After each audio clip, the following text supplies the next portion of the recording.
Protect your online privacy with NordVPN. Browse securely, access content from anywhere, and keep your data safe with military-grade encryption. NordVPN.com. That's NORDVPN.com.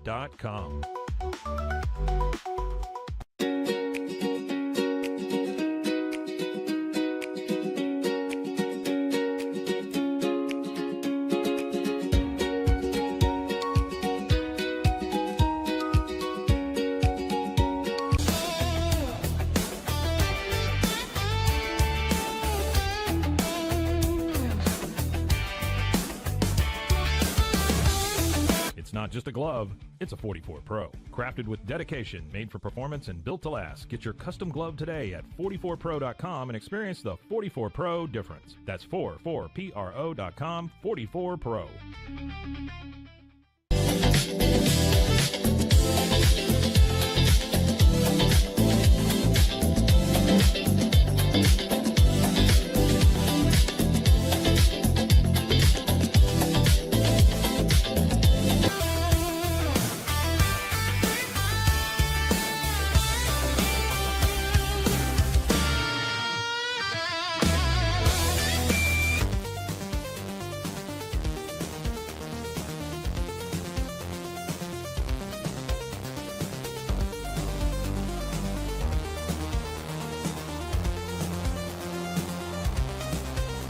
Our patented handles were launched in 2018. We continue to push the boundaries of strength training. Join us in making your training more natural and effective. Visit Engels90.com to learn more and revolutionize your workout.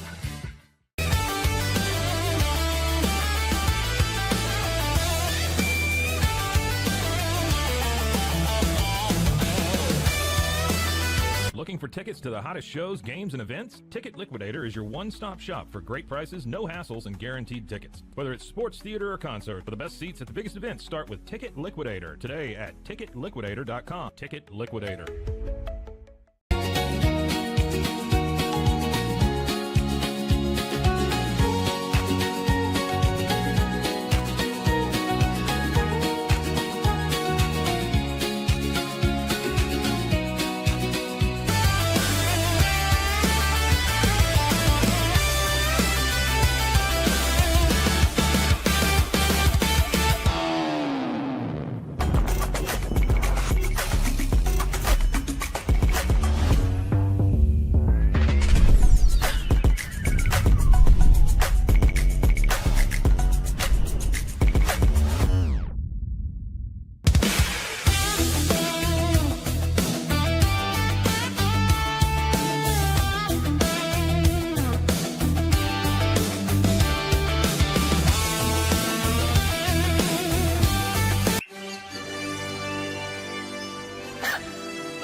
Introducing Bark in the Belly Premium Dog Food.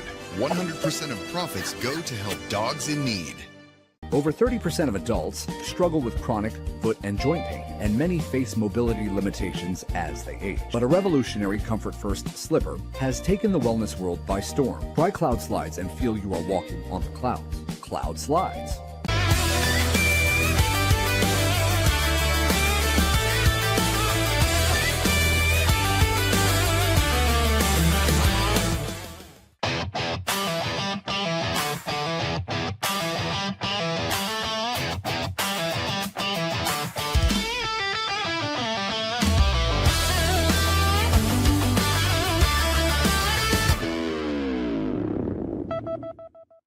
Hey there, and welcome on in to the Wicked Boston Show with Cam Stuart, live on YouTube as we are every weekday, noon Eastern time, and available wherever you get your podcasts as well, as we are here to talk about the AFC East champion, New England Patriots. What a day it was for them. What a day it was for Drake Maye. We'll talk about what that means for his MVP candidacy, and more importantly, what this division title means for the Patriots. You'll hear from Mike DeBate of Sports Illustrated, Patriots on SI. He will be joining us to talk about everything that went right against the Jets, what it means for the Patriots going forward to have these new hat and t-shirts, and maybe what it means for Buffalo a little bit. Because if you're looking at this playoff bracket right now, Buffalo is still right there in the side mirror. We will also talk about the Bruins prospect who I warned y'all about, and now he is dominating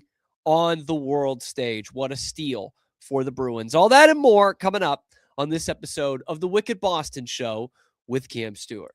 We'll talk about the Bills and that choke job, but history is written by the winners. The Patriots are the AFC East champions in 2025. Who would have thought we would be here a year ago, half a year ago, 3 months ago? I didn't think we'd be in this spot, but here they are, 2025 AFC East champions after back-to-back 4-win seasons, going up against Buffalo, the team that had the best odds preseason to win any of the divisions in football. It was the Bills in the AFC East, and yet here they are in second. And here's Mike Vrabel's New England Patriots, Drake Maye's New England Patriots marching into the playoffs as division champions. And it was about the most perfect way you could have it as a Patriots fan. On the road against the Jets, just throttle them, just dismember them. Like for 60 minutes, it was a 1 o'clock game. The game was over by 1:45. You know, you could start hitting the road, beating the traffic. Just crush them, 42-10. Drake Maye has one of the best games I've ever seen from a quarterback. And then the Bills have this great entertaining game and lose it right at the end on the goal line. And bingo, bango, bongo, whatever they say, the Patriots are division champions. But of course, what you have to start with is what you saw from Drake Maye against the Jets. And people will say, oh, it's the Jets. It's an NFL game. And what Drake Maye just did is something we have never seen. The stat line, almost unbelievable. But for the fact that it is Drake Maye and that he is capable of this, and he basically did something pretty close to this against the Jets the last time. 19 of 21, 256 yards, and 5 touchdowns in 2.5 quarters with a 157 passer rating. I don't know how you get much better than that. In 2.5 quarters. I'm sitting here on DraftKings with Drake Maye 270 plus passing yards, and he finishes with 256. He didn't even play the last 21 minutes of the game.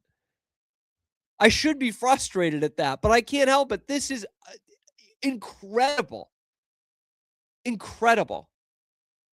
I don't know how you have a better day than that. 5 touchdowns to 5 different receivers, by the way, with your second and third receiver not playing. Like, what we get to see with our 2 eyes every week with Drake Maye on our football team is truly special. Truly. And by the way, I don't love this stat, but I'll throw it out here anyway because it's historic. I don't love quarterback rating. It's just an inexact science. So is passer rating, to be quite fair. He had a 99.8 QBR in this game. The highest of any quarterback in NFL history since they started tracking the stat. The highest single game QBR ever. Let's get more historic, shall we? What I'm about to present to you is the list of all the quarterbacks in NFL history to have a game with 90% completion percentage, 250 yards, and 5 touchdowns. The list is as follows. Drake Maye. End of list. Okay. How about a list of all the quarterbacks to have a season with 4,200 passing yards, 30 touchdown passes, a passer rating over 110, 400 rushing yards, and 4 rushing touchdowns? Drake Maye. End of list. Are those stats cherry-picked? Yeah, sure. But he's the only quarterback in NFL history to do that. And that game yesterday was as good a football game as I've ever seen a quarterback play. And I watched 20 years of Tom Brady. That game Drake Maye played against the Jets was as flawless as any game Tom Brady ever played. I was at the 59-0 game where Brady threw 5 touchdowns in one quarter. I was there. I saw it with my own eyes. What Drake Maye did yesterday was just as good. He played 2.5 quarters. And now, of course, with the Brady stuff, the stage is different, right? You know, I mean, Brady was doing some of this flawless stuff at Super Bowls, you know, and Drake Maye hasn't had that opportunity yet. But I'm just saying, from a game standpoint, completion percentage, touchdowns, and as fluidly as this thing moved, Drake Maye had a game that was as good as anything Tom Brady had in the regular season. And his numbers are rivaling some of Brady's really good, some of Brady's best seasons. Drake Maye is rivaling that right now. We're seeing it unfold every week. And I mean, this was exactly what the haters were hoping for from the Patriots in a way, or what we were hoping for against the haters, I guess I should say. Like, the haters will see that the Patriots played the Jets and they'll just throw it out entirely. They won't count it. They'll say, who cares? It's against a bad football team. And with us seeing so much losing the last couple of seasons, us Patriots fans, what we want to see is to go against a bad team like this and not beat them by 6, but kick the ever-living shit out of them. And that's what they did. First play of the second quarter, it's 21-0. Like, this is what it was like in the old days of 10 years ago. 21-0, first play in the second quarter. At one point, after the first 2 Jets drives, I remember that because of how the math works out. At one point on the Patriots' third drive, they had twice as many first downs as the Jets had plays. I don't care who you're going up against. You're going up against an NFL team in their stadium. To do what the Patriots did yesterday is impressive. Very, very impressive. And what Drake Maye did yesterday, beyond impressive. Almost flawless. By the way, one of those 2 incompletions was one that hit Kyle Williams right between the 1 and the 8 on his jersey, and he dropped it. Like, just incredible stuff he was doing there. It's as good a game as I've ever seen from a quarterback. And I'm not throwing that around lightly. I'm really not. I mean, this was just absolute demolition derby. The place was emptying out. If it wasn't empty at the beginning of the game, it was emptying out by halftime. Mike Vrabel's on the sideline, you know, basically taunting the Jets, going for it on 4th down when they're up 28-3 in the second quarter. And he's like, yeah, fuck him. Fuck him. That's what he's saying to his teammates or to his team. Drake Maye's laughing. It's an absolute laugher. Josh Dobbs played like 4 or 5 series in an NFL game when nothing was wrapped up, by the way. The AFC East was not wrapped up at this point. But let's talk about that. Because the only thing better than the Patriots beating the Jets to win the AFC East was to absolutely dismantle the Jets and have the Bills choke in order to win the AFC East. And that's what happened.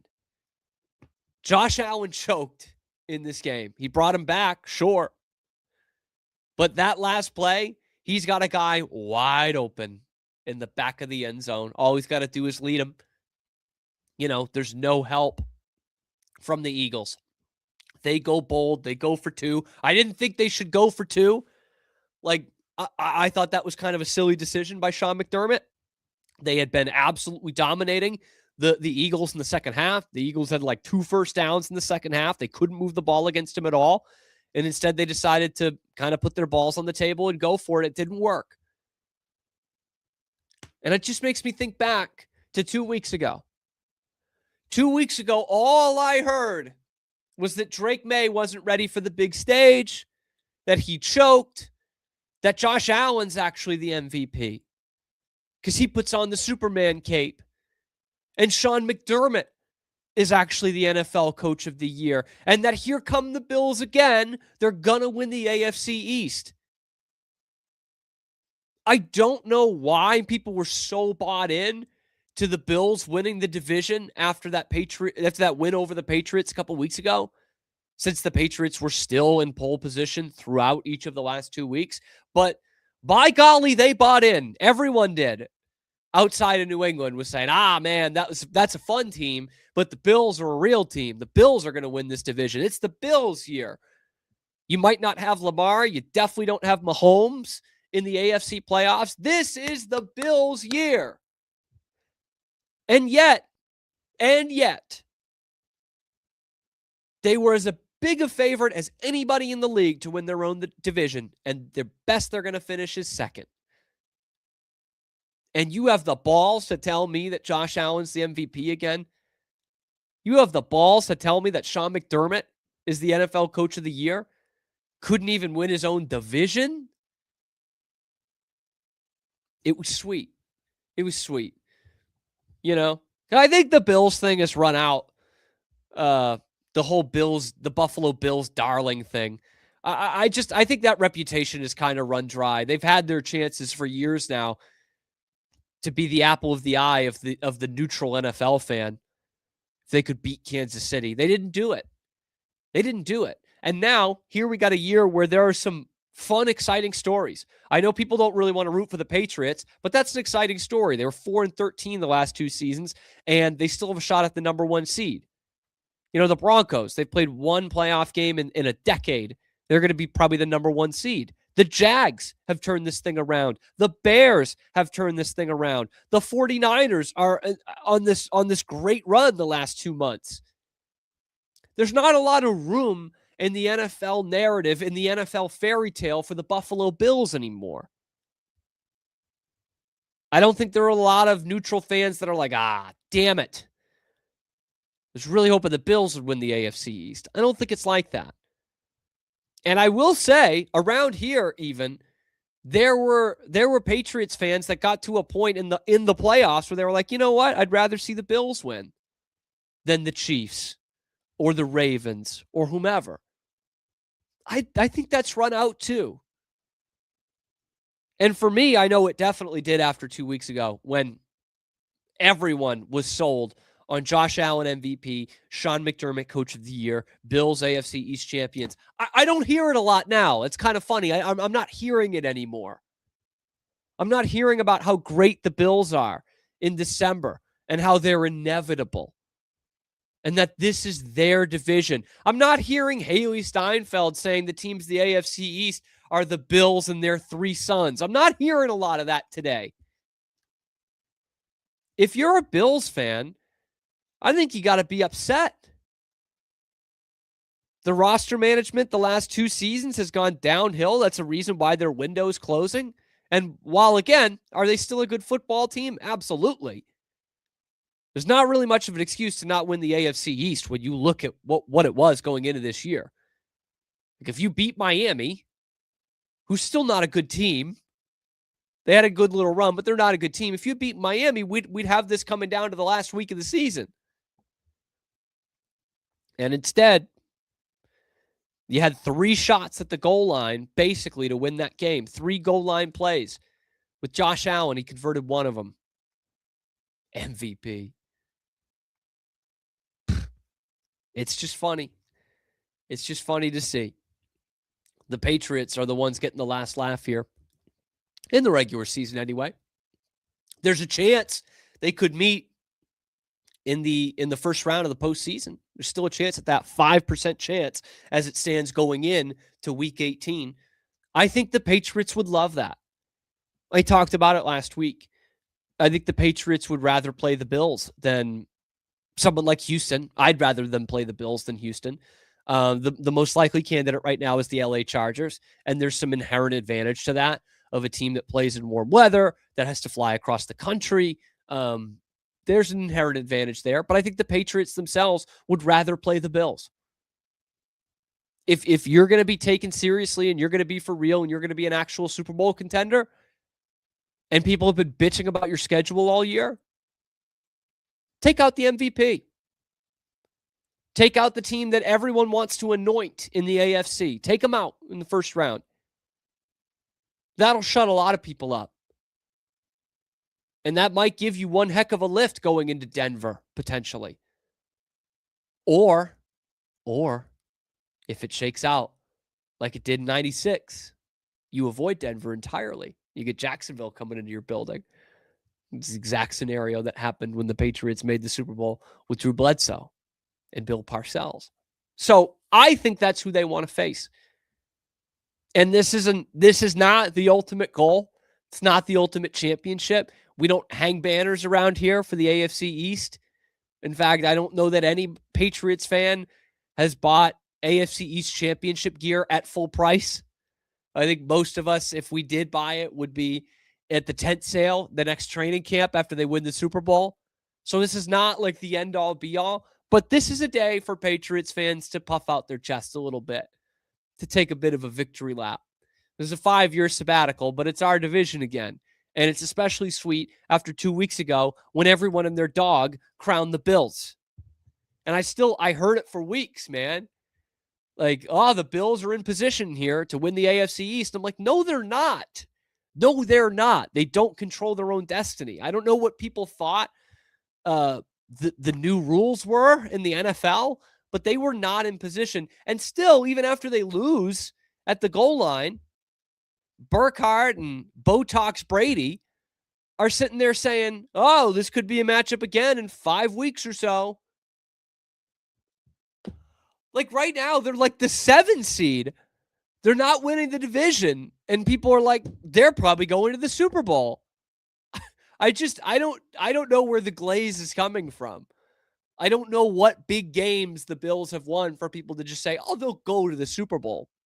If you put the Chiefs this year in the exact scenario as the Bills, 6 or 7 seeds, second in their division, and you said, hey, watch out for them to go to the Super Bowl, I'd take heed to that.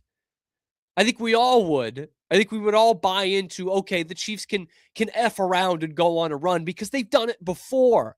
They frequently go to the Super Bowl. You know, if the Eagles were in that position, you'd say the same thing. The Rams last year were in that position, and they said the same thing, right? They can get to the Super Bowl because they've been to the Super Bowl. The Bills, I don't know what they won for people to be like, well, they got Josh Allen and Sean McDermott, so they can go to the Super Bowl. They've had those two and much more talented rosters the last couple of years, and they did not go to the Super Bowl.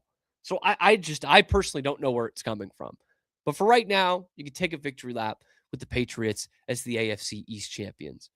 And I want to know who you want the Patriots to play. Let me know in the comment section below.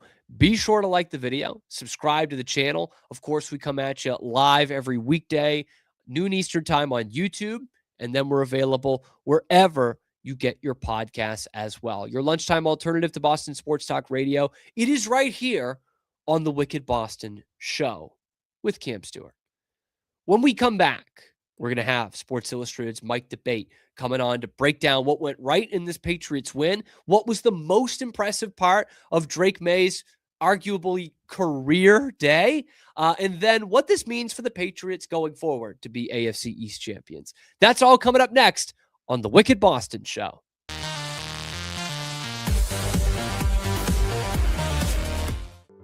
WhyPersonalLoans.com. Request a loan anytime. Our partners can offer loans up to $35,000 with varying rates and terms. Review your loan offer with no obligation and decide what works for you. Visit PersonalLoans.com today. Unlock a world of convenience with Mully Box, your one-stop solution for personalized subscription boxes delivered right to your door. Each box is tailored to your taste. Mullybox.com. That's MULLYBOX.com. I know you're gonna love this Kodak Dot Plus printer. You guys just connect it to your smartphone. I can assure you, you are going to love this printer as much as my family has. You guys have to check it out for yourself.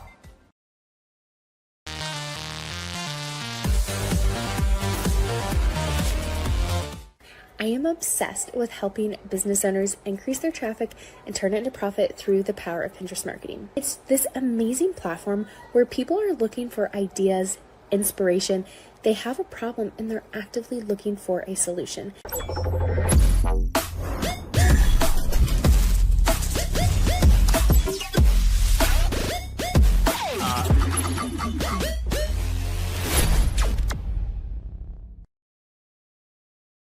Bubble wasn't here, I don't know what people would be doing, like making PowerPoints or something. I love that I can sit down and build something the way that I think it should be built. Bubble turns ideas into fully scalable apps. Try Bubble today. At Mapiful, we believe in celebrating your journey. Our unique personalized products are designed to boost your confidence. From custom home decor to meaningful gifts, we help you cherish the memories that make you who you are. Visit mapiful.com and start celebrating your story today.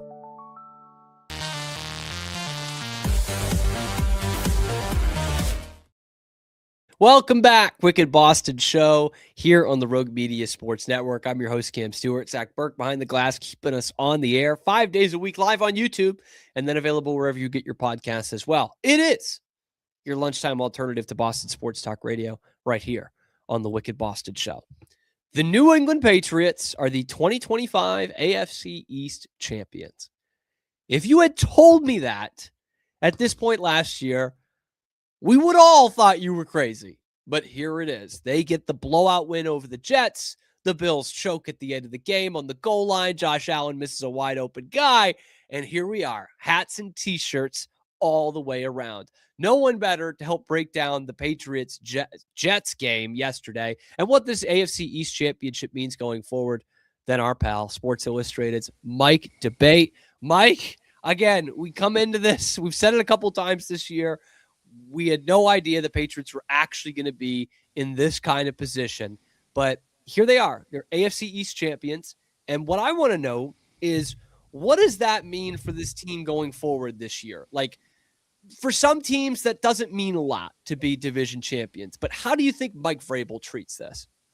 I think Mike Vrabel is treating this the way he should, as a very significant win. Look, I remember being at his introductory press conference and him saying, our goal is to win the AFC East. Our goal is to win games. We're going to work like crazy, and we're going to make these goals come true. And a lot of people at the time looked and says, well, that's a little overambitious to say our goal is to win the AFC East. Yet here they are, 13-3, and they are AFC East division champions for the first time since 2019. And the reason why they are is because of the latter part of that quote that I just shared with you. We're going to work like crazy. That's almost lip service to almost any new boss that's coming in any situation, whether you work in the private sector, whether you work in the public sector, wherever. If you've come in contact with a brand new boss, they're going to come in and they're going to vow, our employees, get ready to work. We're going to work. That's exactly what Mike Vrabel did. He put his players on notice, but you look at how he followed up on that. And he continues to follow up on that. This team went from a fundamentally unsound crapshoot every week, for lack of a better term, to one of the most fundamentally sound teams in the league. They're executing on high levels on all three phases of the game. Look, is it perfect? No, there are absolutely things that the Patriots would love to do better. Mike Vrabel would admit that, and so would, I believe, every player in that locker room. But you look at where they were from last year at this time to this year, and it's been a light year, exponential growth for this club. I do believe that this means something to Mike Vrabel and the Patriots. To bring that division title back home for the first time since the Brady-Belichick era ended here in 2019, and to be the division champions is a very big thing for this team. So they're going to give you the lip service. They're going to tell you, yep, it's just one leg on the goal of what we really want to accomplish. They'll enjoy the hats and T-shirts, but to get to this level in year one, coming together for the first time, this group under Mike Vrabel, yeah, I think it's something special, and it starts with the leadership that he's provided all year long. And there's no Super Bowl to win in December. You know, you gotta take them as they come. And, you know, I just thought of this during your answer, and I wish I thought of it earlier to get the clip, but I remember it was either one of those old Harry Callis narrated Patriots Super Bowl DVDs or America's Game or something. But I just remember in 2003, they had one of those games. They clinched the AFC East. That might have been the throwing the snow against Miami. I could be wrong on that. And they showed kind of some behind the scenes stuff. And Mike Vrabel was the first guy in the locker room after the game. And he rips off one of the hats and puts it on, the AFC East Division Champions hat. Like, how poetic is that? Of course he cares about it. Here's him caring about it 20 years ago, too. It's true. And I like the point you made about it's kind of a different way of what we talked about last week with the talent on this team. You talk about the discipline, right? And the paying attention to the details. Like, we've said it throughout this year, as good as the Patriots have played, they are not the most talented team. Like, in fact, you look at that matchup last week against Baltimore. Like, Baltimore's a more talented team than the Patriots are, but they're not putting it together. The Patriots are. The Patriots have a better quarterback, but it's not like they're just stockpiled with all this talent. And yet you saw it on that winning streak, even in the 6-point wins or the 7-point wins against teams they were much better than. It's because they don't beat themselves. And it's like such a cliche because we saw it for years. The Patriots never beat themselves. Like, then we saw a couple years them beating themselves quite a bit. And Mike Vrabel's attention to detail has certainly helped turn that around. So I appreciate that you kind of hone in on that. Now, looking at some of the other teams around the league too, Mike, this has been the year of the turnaround in the NFL. Like, you know, this one's great, but the Jags and the Bears are basically doing the same thing. Like, Right. it's crazy how much we're seeing this around the league. All three of those teams are either division champs or they're about to be division champs. So how about put into perspective for us? Is this what the Patriots are doing? Is this just everything going right on a year they have an easy schedule, which I think a lot of people will look at last year's Washington Commanders team and say, or do you think this is truly the beginning of something?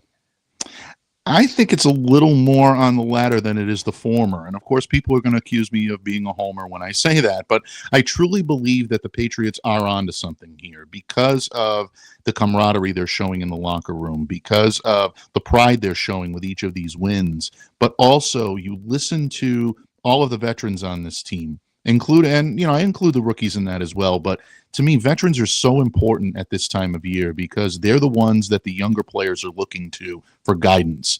They're looking to them for wisdom. And guys like Stephon Diggs, that's been around, for a number of years now in the league.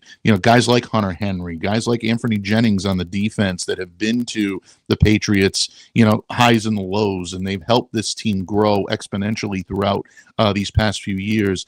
They understand the importance of keeping your focus around this time of year.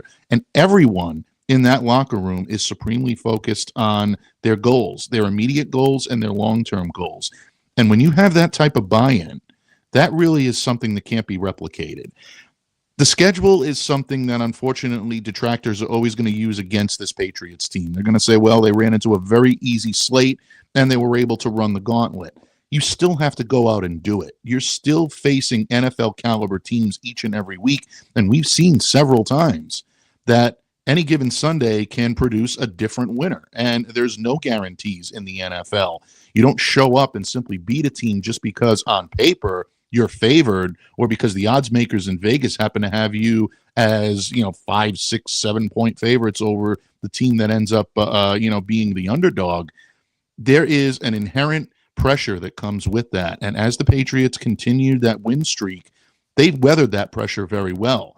And I think they withstood it because they had great leadership from Mike Vrabel, from Drake Maye at the quarterback position, and also from that defense as well, and garnering the type of players that you need to win at times like this. I always point to people like Robert Spillane who show up in the stat sheets, but they really show up more as an MVP in the locker room and on the sidelines and on the field directing traffic.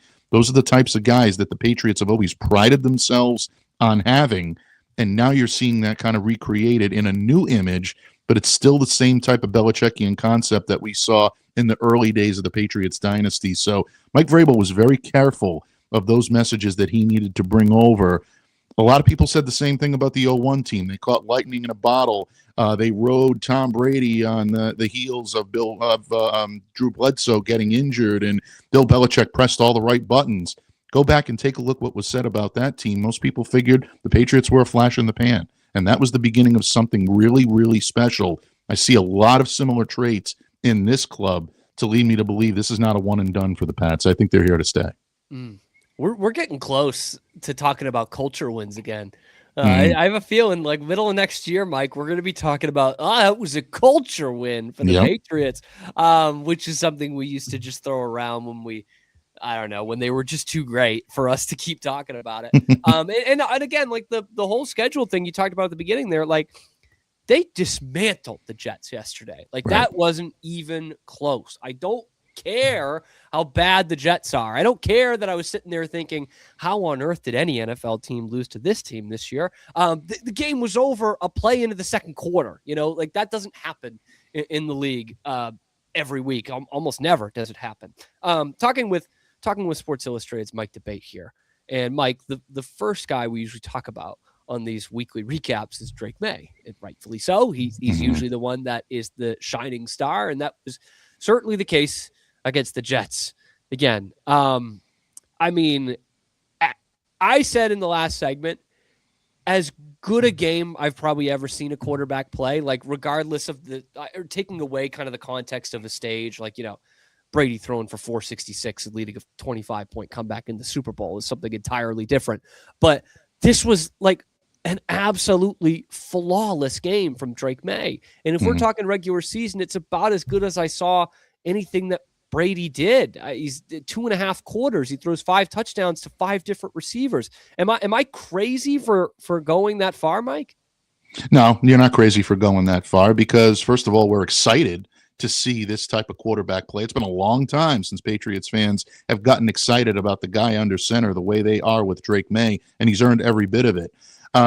In terms of, long-term prognostications and comparing him to Brady long-term, yeah, we're a little early in that. He's still got a ways to go in order to be in the GOAT conversation that Tom Brady obviously has obliterated by this point. He is alone on top of that mountain and will remain there as such for quite some time. But you look at what Drake is doing, and when you take a look at what Tom did early on in his career and the skill set that Drake brings, you can make the argument he's having a much more electric first full year as the Patriots quarterback than Tom did. And it's because he has dimensions to his game that just are not something that Patriots fans have seen in their quarterback before. They saw smatterings of it in Cam Newton, who absolutely had an electric style of play. But you got Cam Newton on the downswing of his career. You didn't get prime Cam the way he was dominating the league when he was the quarterback of the Carolina Panthers. So this is exciting for the Patriots. You look yesterday, 256 passing yards. He would have obliterated the 300 mark if they didn't take him out. And believe me, they wisely did so in the third quarter of that game. But you might as well say you can pencil him in for a probable 300 passing yard day. I don't think there's any question he would have made it if this game was a little bit more competitive.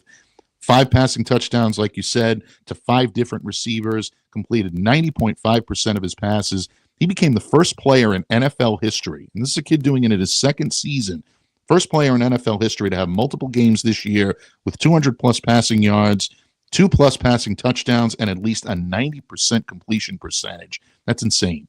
Most quarterbacks would kill for a season like that. Drake Maye has done it in year 2.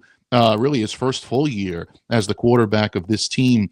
But again, you look at all the statistical prowess and all the physical prowess that he puts out on the field, and he's a joy to watch.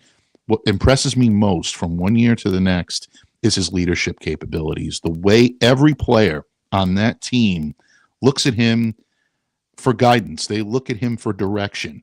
And when you've earned that type of respect from guys in that huddle that have been around the league a number of years, guys like Morgan Moses, and again, Stephon Diggs, Hunter Henry, even Ramondre Stevenson, and guys like Dearness Johnson, who's been kind of a journeyman, throughout his career and had nothing but amazing things to say about Drake in the aftermath of the game last night.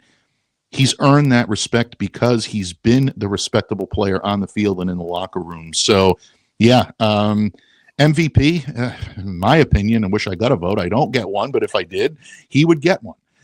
In my opinion, I do believe he is the guy. But at the very least, I think the Patriots have their franchise quarterback without any stretch of the imagination. And if you want to go ahead and start saying, yeah, you know what, this reminds me of Tom, or maybe he does this even a little bit better than Tom did, I don't think you're off base right there. I think you're very well within your right to feel that way about the exciting way this kid plays the game of football.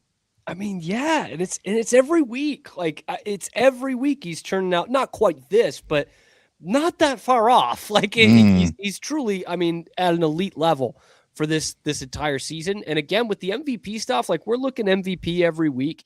And again, people can talk about the schedule. It's never really been talked about for an MVP case, but whatever. You want to talk about it now, fine. Like you go against the Jets team yesterday. I know the Jets suck. We all know the Jets suck. But he doesn't have Kayshon Boutte, or Mac Hollins in that game. Mac was huge for them against Baltimore.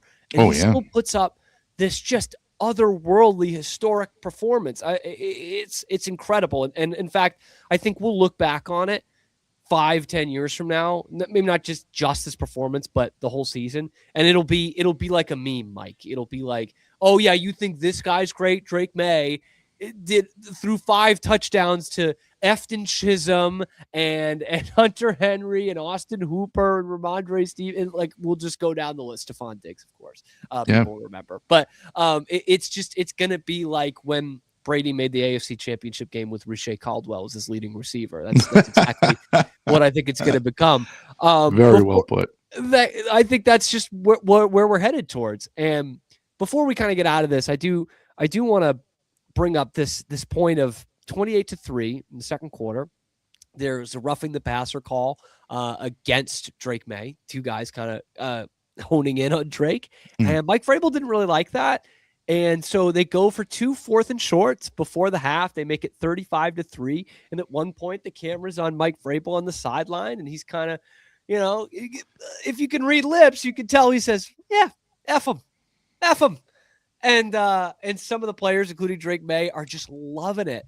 And I'm texting one of my great Patriots buddies, and I'm like, this is awesome. And he's like, this feels like we've got a coach again here. And I just think of this team and the intensity they play with, and Mike Vrabel's personality, which we've talked about all season long. How important is it for this team going into the playoffs to have that kind of attitude, to have that kind of chip on their shoulder? Big. It's huge. I mean, there's no question about it. The great Patriots teams that have won Super Bowls and that have competed at the highest levels always had that swagger. They always had those players that believed that they were the better team stepping on the field, even if no one else believed it. Even that 0-1 team going into Pittsburgh, going into a hostile environment, no one believing that they even had a right to be there because of how they got there with the Tuck rule. They always believed that they could do this at a higher level. And seeing the coach have that type of swagger gives the players another level of confidence. Reminded me a lot of a few years ago when Bill Belichick was on the sidelines and baiting the Jets into difficult situations and penalties, and you just look at him and the clock management and the camera's on him, and he's just got this smirk on his face that's become, I think, a pretty popular GIF file on social media. That had an element to that in Mike Vrabel. And look, Vrabel's played on those teams where the Belichickian Brady-led Patriots absolutely hated the New York Jets. There's still no love lost there.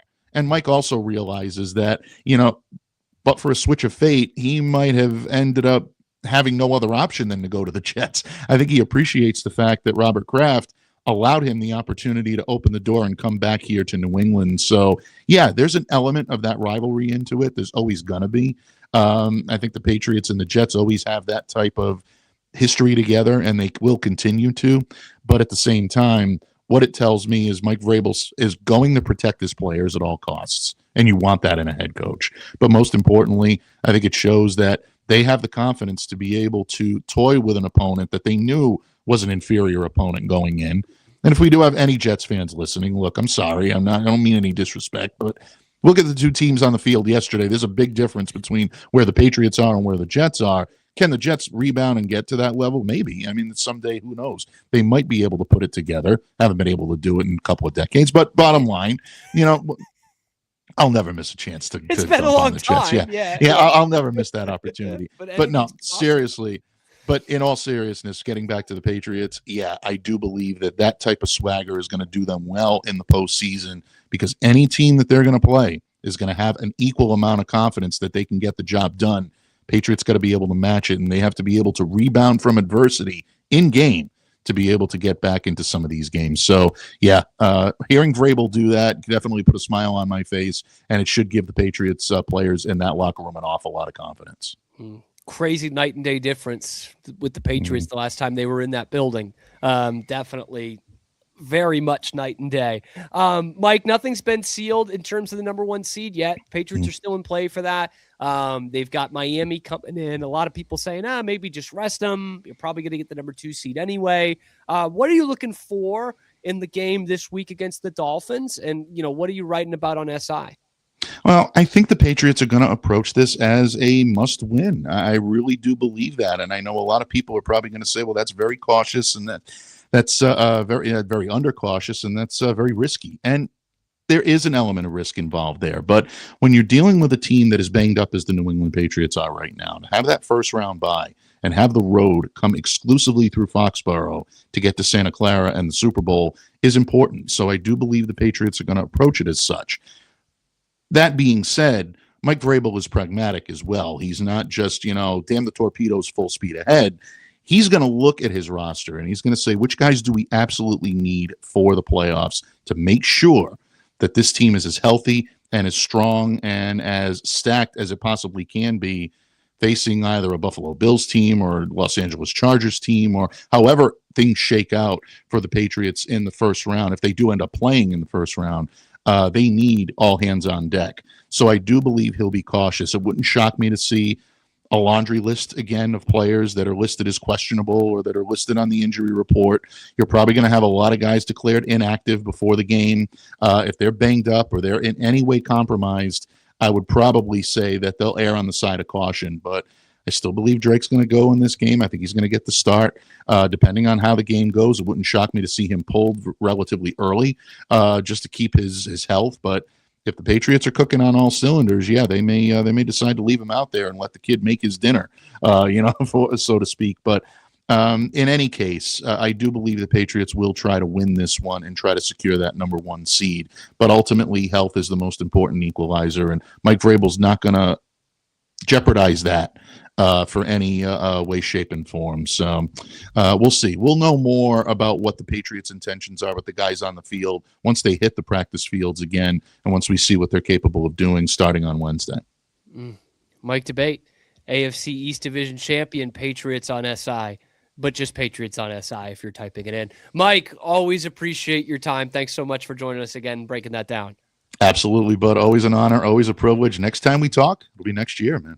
I can't wait. And we'll be previewing a playoff game. We know that for sure.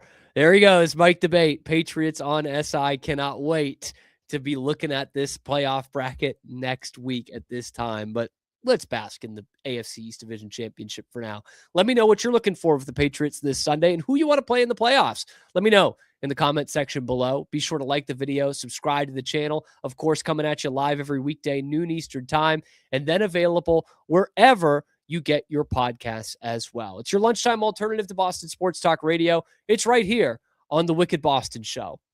We've got to hear from DraftKings because we have to. It's just something we have to do. And then we're going to put a bow on this thing by talking about the Bruins prospect that is shocking everyone and dominating at the world stage. We're going to go overtime, but I don't care. It's next on the Wicked Boston Show.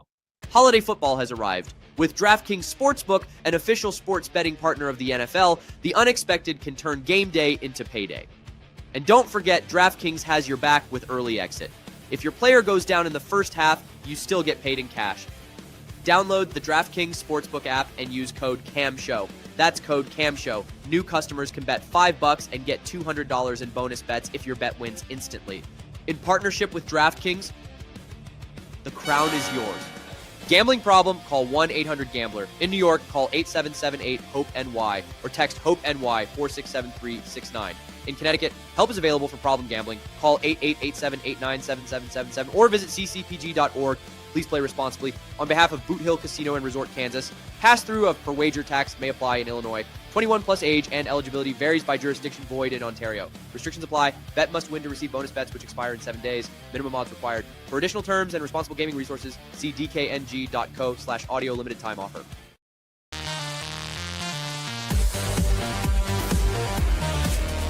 Dive into adventure with scuba.com, your ultimate destination for top-tier scuba and snorkeling gear. Whether you're a beginner or a pro, trust scuba.com for the best in diving equipment and expert guidance. Explore now at scuba.com. That's SCUBA.com. Scuba.com.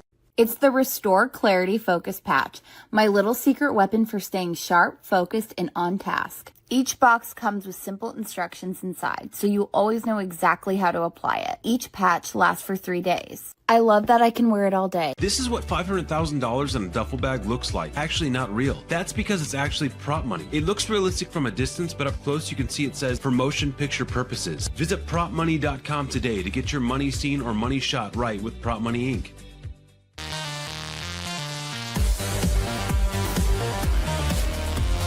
Golf Partner, the world's largest golf store network, offers more purchasing opportunities than anywhere else. With a dominant market share and a wider selection of quality secondhand golf clubs than our competitors, we make it easy for you to enjoy the game with affordable, top-quality equipment. Golf Partner. It doesn't matter if your investment budget is small or big. All you need is Benzinga Pro and its powerful news alerts, price tracking, and portfolio monitoring. Subscribe now, and we'll skyrocket your portfolio today. Experience with the Bosley MD hair regrowth kit was amazing. It was easy to use. It let me take off my hat. I could go in public and have my picture taken and feel normal again. BosleyMD.com.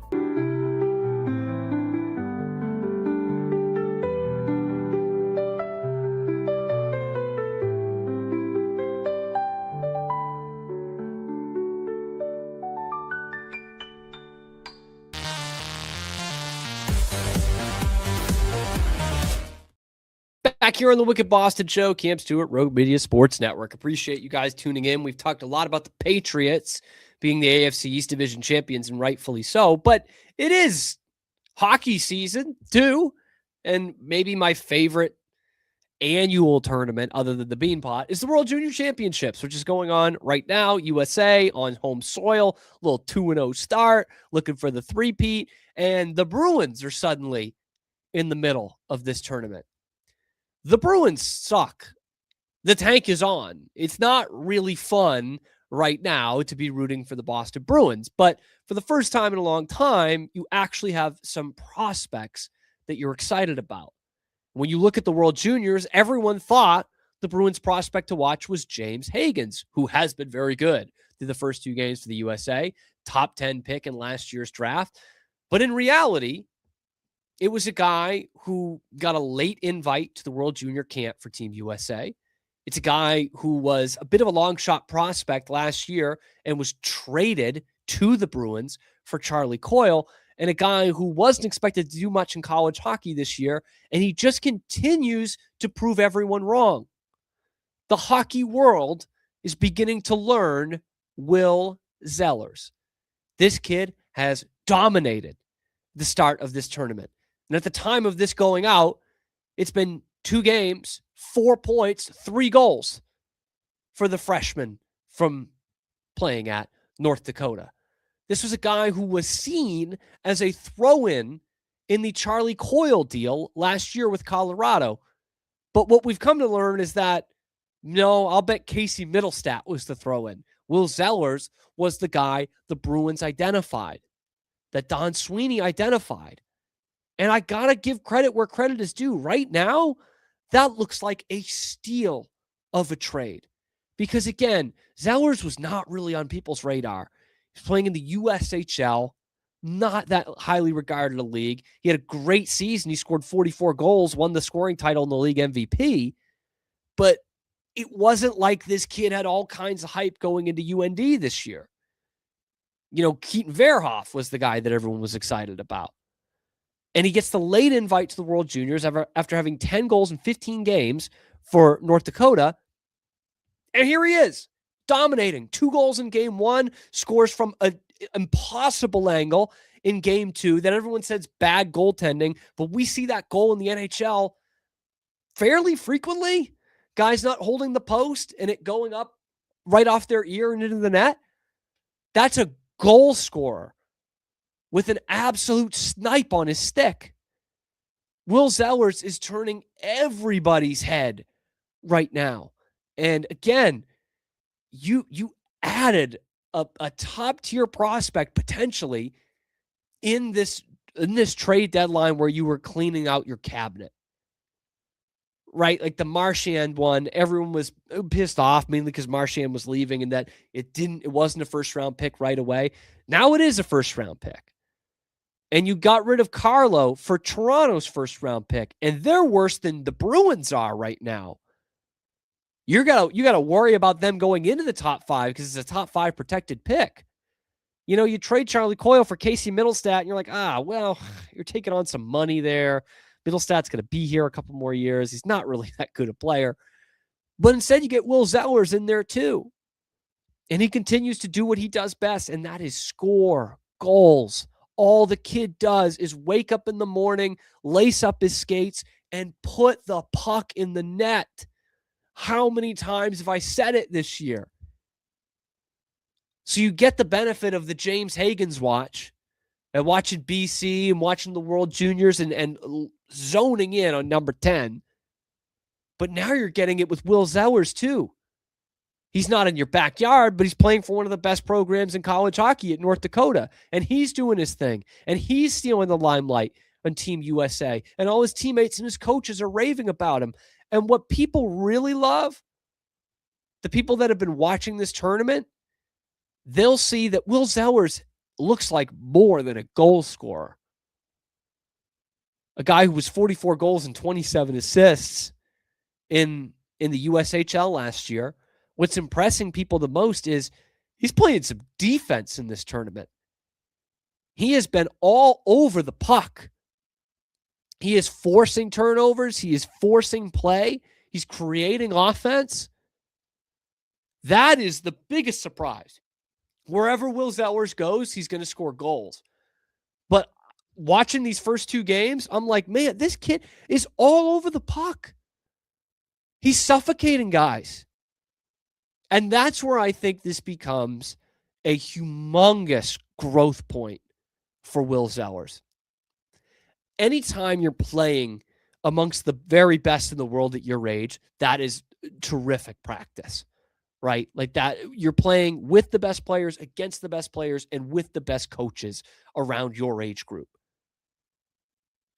So anytime you're doing that, it can only be beneficial for your game if you're really ready for the next step. But the other thing too is, again, Zellers comes in as a last-minute guy. He knows if I'm making this team at all, if I'm playing in the World Juniors for Team USA, I'm going to have to do whatever they tell me to do. I'm going to be a bottom 6. I'm going to be a 4th line guy. I just have to do what they're asking me to do. And in any sport, in any tournament, the way that you can make yourself expendable and make the team is play defense and get in the greasy, grimy areas when it comes to hockey. Win puck battles. And that's what Will Zellers is doing. He's probably never really been asked to do that in his life because he's such a talented offensive player. He's such a talented goal scorer. But for Team USA in this tournament, he's going to be asked to do that. And if he makes it next year, he'll be asked probably to do a little bit of that again. So here you have a kid who is playing with and amongst the very best, with and against the very best, and is being asked to round out his game, and he's doing it. There's pressure, good kind of pressure. There is talent all around him and against him, and now he's learning the finer points of the game. That is immeasurably good for the Bruins and could potentially move up this kid's development even further. Even after a great season in the USHL last year, I think a lot of people were saying if he's going to be playing for the Bruins at any point, like we're talking 4 years down the line in an AHL stint down the line. And I'm not saying he's not going to play in the AHL, but that development timeline looks a lot better than it did a few months ago. Hagens was always going to be the next one, right? Probably at the end of this season. Like there's absolutely a world where that happens. But when you look at the Bruins prospects, Will Zellers and Dean Letourneau specifically, those guys' timelines, they've moved up quite a bit. They're not 4-year projects anymore. They're guys who you can see in the NHL in 2 years. That's not that unrealistic. And by the way, with Dean Letourneau, He scored his 10th goal because he was snubbed from Team Canada, the World Juniors. He scored his 10th goal against Western Michigan last night. The Bruins now have 4 guys in college hockey with 10-plus goals. And the guys whose timelines have moved up, Dean Letourneau and Will Zellers, they're 2 of them. So I'm going to be locked in. I'm going to be locked in on this tournament through the end of it to see if USA can three-peat, but mainly to see what Will Zellers and, yeah, still James Higgins can do, and Vasek Blanar for Czechia, another Bruins prospect that's there. So the competition just keeps getting better for Will Zellers, and he keeps getting better.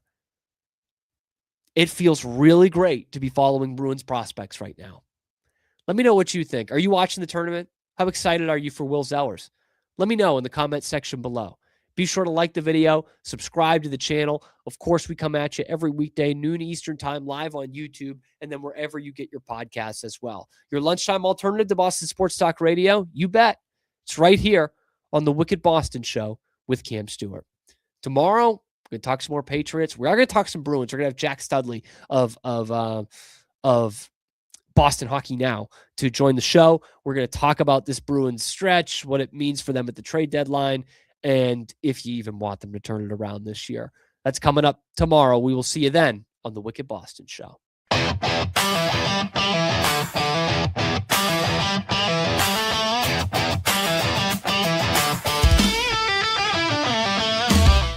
Relax with Hemp Delicious. Organically grown hemp, massively blended with delicious organic herbs, responsibly sourced for their holistic benefits. Each sip offers calming, antioxidant-rich wellness. Brewed just for you. Sip the calm with Hemp Delicious.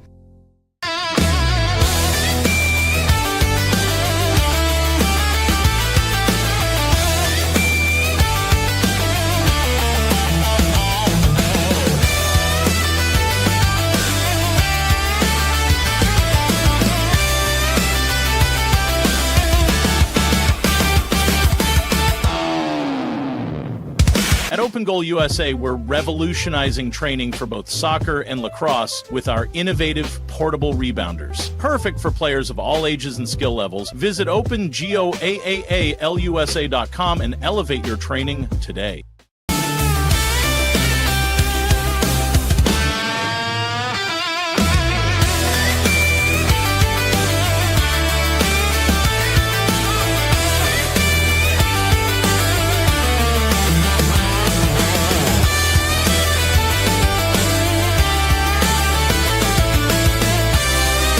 Farmhounds offers natural treats and chews made with quality products that support family farm, regenerative agriculture, and humane farming practices. Give your dog the best with wholesome, organic ingredients that promote health and happiness. Shop now at farmhounds.com.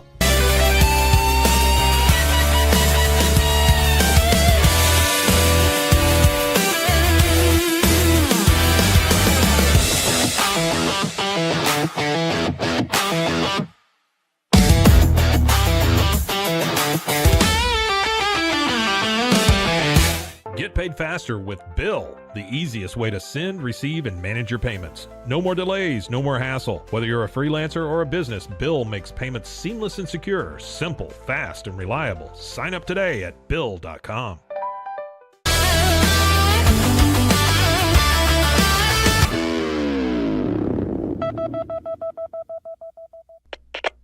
We are Rogue Media Sports.